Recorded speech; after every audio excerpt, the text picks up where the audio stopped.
मनु भाई नमस्कार, आपका लोकवाणी न्यूज चैनल पर स्वागत है। जी नमस्कार भाई साहब, नमस्कार। मैं आपका अपना नीरज गुप्ता बागपत, जैसे कि आप जानते ही हैं। जी जी जी गुप्ता जी।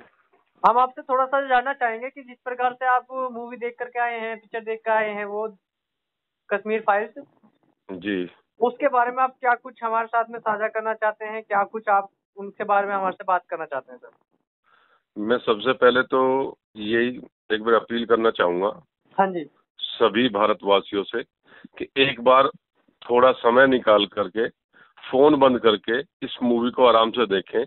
3 घंटे का टाइम निकालें, इसको देखें और उस देखने से पता लगेगा अब से 32 साल पहले हमारे देश में क्या हुआ था।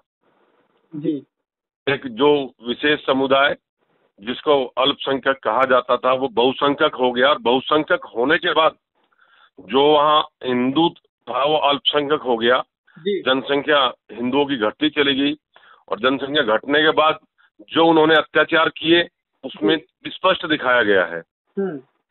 तो मैं यही कहना चाहूंगा कि सब लोग देखें, जो आज से 32 साल पहले हुआ, कहीं ये जनसंख्या वृद्धि ऐसे ही होती रही तो आने वाले 30 साल बाद कहीं ये घटना यहाँ ना हो जाए। वहां से तो भागकर यहाँ आ गए, और यहाँ से भागकर कहाँ जाएंगे। इसलिए मैं पूरे देश की तरफ से भी और राष्ट्र हित के लिए भी माननीय प्रधानमंत्री से भी ये मांग करता हूं, और हम लोग करते आ रहे हैं पिछले 7 वर्षों से। जनसंख्या समाधान फाउंडेशन हमारा संगठन है कि देश में जनसंख्या नियंत्रण कानून लागू हो, सब पर एक समान, जाति विशेष क्षेत्रों समुदाय से ऊपर उठकर सबके लिए जनसंख्या नियंत्रण कानून लागू हो। भैया आप इसके पीछे जो क्या है, इसके पीछे जो क्या कारण मानते हैं आपकी 32 सालों के बावजूद भी जो है न्याय नहीं हो सका? जिस तरीके से कसाब जैसे आतंकवादियों को जो है वकील मिल जाते हैं देश के अंदर, उनका केस लड़ने के लिए, उनको न्याय के लिए, है अपराधियों के लिए, और जो है एक बहस खुल जाती है तो उनको जो है पूरा थाना खड़ा हो जाता है। लेकिन 32 सालों में जिस तरीके की फिल्म के अंदर दर्शाया गया है कि नरसंहार हुआ है कश्मीरी पंडितों के साथ में, जी जी जी, बावजूद भी जो है न्याय नहीं मिला। आखिर हम आपसे जानना चाहते हैं कि आखिर क्या कारण मानते हैं आप इस सब के पीछे? गुप्ता जी, सच्चाई है सभी के सामने है। सब लोग, ज्यादातर लोग जो दूसरे सरकारें आई हैं, उन्होंने अपने पद, अपना मंत्रालय, अपनी सरकार के हित की और अपने स्वार्थ के हित की बात सोचते उन्होंने काम किया है। राष्ट्र हित के लिए यदि चिंतन किया तो इस सरकार ने चिंतन किया है। ये आप सभी के सामने है। धारा 370 हटी या और जो कार्य हुए राष्ट्र हित के लिए, जो कार्य किए इस सरकार ने किए, वरना जो अब से पहले सरकारें थी वो राष्ट्र के प्रति इतना चिंतन नहीं हुआ करती थी। उनको कहीं ये था आपने ये कार्य किया तो एक विशेष समुदाय आपसे नाराज ना हो जाए, आपको वोट देनी बंद ना कर दे। वो अपने निजी स्वार्थ के चक्कर में राष्ट्र हित के फैसले नहीं ले पाए जो अब से पहली सरकारें थी। जी नहीं जी। जिस तरीके से भाजपा सरकार को आए भी जो है, अगर हम केंद्र की बात करें तो 7 साल हो चुके हैं, और बाकी जो है कश्मीर में भी अच्छा, जो अगर बात करें जम्मू में, तो जम्मू में खासा जो है बहुमत भाजपा का रहा है। और जब सरकार बनी तो सरकार का सीधा प्रधानमंत्री जी का ये कहना था कि हम जो है कश्मीर से धारा 370 तो हटाएंगे, साथ ही जो कश्मीरी पंडित है जो विस्थापित है वहां से, उनको उनकी जो मान और सम्मान है, जो खोया अस्तित्व है, उसको लौटाने का काम करेंगे। लेकिन आज तक देखा होगा आपने, लगातार कश्मीरी पंडित इस चीज की मांग कर रहे हैं कि भाई हमें हमारा कश्मीर चाहिए, हमें हमारे कश्मीर में जो हमारे साथ अन्याय हुआ उसके लिए न्याय चाहिए। हमारी बहन भी जो है जनसंख्या नियंत्रण फाउंडेशन से जुड़ी है, आप जानते ही हैं, ममता सहगल बहन जी, जो 13 साल की उम्र में वो वहां से जो है बच बचा करके जो है टेम्पो वेम्पो के माध्यम से, जैसे उन्होंने बताया कि ऐसी हमारी बहुत बहनें वहां से इसी तरह आई हैं। और आप कह रहे हैं गुप्ता जी कि इस पे जो हमारी सरकार है, इस पे इस सरकार ने काम करना शुरू कर दिया है, उसका असर भी दिख रहा है, काम चल रहा है। जो जिनके जहां मकान थे पैतृक, उन पैतृक मकानों को वापस दिलाया जाएगा, उसके लिए कार्य जारी है, उस पर काम कर रही है सरकार वहां पे। ये सवाल करने का एक रीजन हमारे पास में और भी है कि आपको बता दूं कि जिस तरीके से अलगाववादियों को और हुर्रियत नेताओं को जिस तरीके से जो है सुरक्षा मुहैया कराई गई, उन पे जो है लाखों करोड़ों रुपए खर्चा किया गया। इस सरकार ने भी वो कार्य किया जो पूर्व में किया गया है? नहीं, इस सरकार ने वो कार्य नहीं किया। आप सभी को ज्ञात होगा, इस सरकार ने उन लोगों को जो खर्चा होता था, उनके ऊपर खर्च किया जाता था सरकार की तरफ से, वो बंद कर दिया, और उनकी जो सुरक्षाएं वो घटा दी गई, आप सभी के सामने है। नहीं बिल्कुल, कुछ तो फायदा हुआ है वैसे सरकार से, हम बाकी वो पूरा इल्जाम नहीं लगाएंगे, लेकिन हम फिर भी थोड़ा सा जो है अगर हम बात करेंगे तो कश्मीरी पंडितों के इसकी बात करेंगे, हम किसी सरकार की बात नहीं करेंगे। देखो क्योंकि दुख अगर किसी ने सहा है तो वो कश्मीरी पंडितों ने सहा है, हिंदुओं ने सहा है। बिल्कुल बिल्कुल बिल्कुल। उसमें और भी जाति थी, पंडित भी थे, मैंने कल पिक्चर भी देखी, उसमें भी वो आ रहा है स्पष्ट। वहाँ हमारे जो और भी गुजर भी थे, जो वहां से बहुत लोग भगा गए, और कई जातियां थी, पंडितों को तो आगे रखे थे, बाकी उनके साथ और कई जातियां थी, उनको भी भगाया गया वहां से। तो की जो न्यायालय है, सर्वोच्च न्यायालय, वो 32 सालों से मुखदर्शक की भूमिका निभाता रहा है।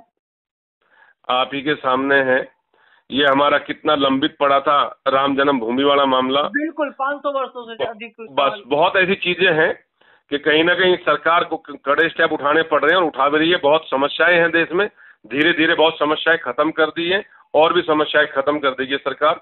वास्तव में राष्ट्र के प्रति चिंतन करना और उसको तरीके से करना ये सरकार है। किसी को जनमानस को कोई नुकसान ना हो, किसी को कोई हानि ना हो, कोई उल्टा सीधा कार्य ना हो, इन सबका चिंतन करके हमारी सरकार कार्य कर रही है। सर इसमें आप जिस तरीके से मूवी देख का है तो हमने देखा है कि बहुत जो है सोशल मीडिया पर जो है इसकी अपील की जा रही है लगातार कि अधिक से अधिक लोग जो है इसको देखने के लिए जाए। ऐसा क्या है इस मूवी के अंदर कि जो वास्तव में लगे कि हाँ ये है वो चीज? इस मूवी के अंदर गुप्ता जी वो स्पष्ट दिखाया गया कि वहाँ उन लोगों ने कैसे कैसे दौर झेले थे, उनके साथ क्या क्या किया गया था, कैसे अन्याय हुए थे, आजादी के नाम पे उन लोगों ने कैसे कैसे जो सनातनी भाई उनके ऊपर अत्याचार किए गए थे।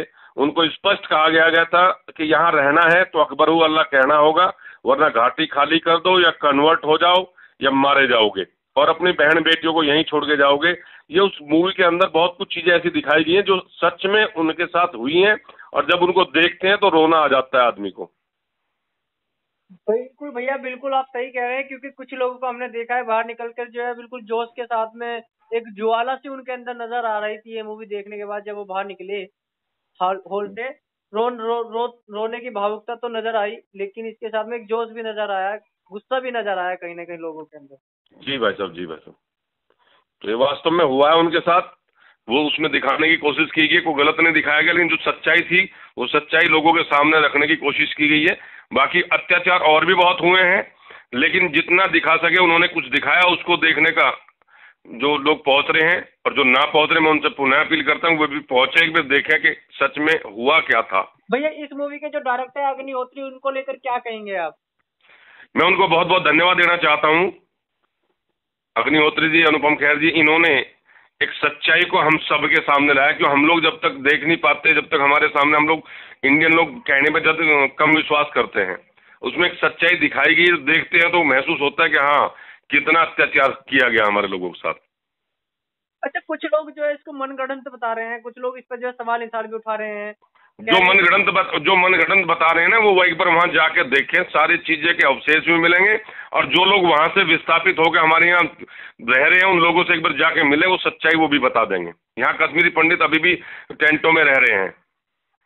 भैया आखिरी बात, आखिरी सवाल के साथ, आप दो टुक अगर इस पर जो है मूवी को देखने के बाद अगर कुछ कहना चाहते हैं तो दो टुक क्या कहेंगे सर? मैं बस यही कहना चाहता हूँ कि अब जो अभी मैंने पहले भी कहा था कि जो 30 साल पहले 32 साल पहले हुआ, कहीं आने वाले टाइम में इस तरह के कार्य ना हो, सबका समान अधिकार हो, सबके लिए समान कानून हो।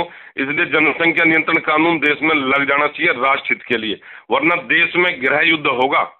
संसाधन कम है, बहुत चीजें ऐसी है जिनके लिए आपस में लड़ लड़ के मर जाएंगे लोग, कहीं पानी के लिए मर जाएंगे लड़ लड़ के। तो ऐसी बहुत चीजें हैं कि उस सब पर मैंने पहले भी कहा है कि जाति, धर्म, समुदाय, क्षेत्र, भाषा सबसे ऊपर उठकर राष्ट्र हित के लिए देश में जनसंख्या नियंत्रण कानून बने, जिससे कि हमारी आने वाली पीढ़ियों को कोई और बड़ी मुसीबत का सामना ना करना पड़े।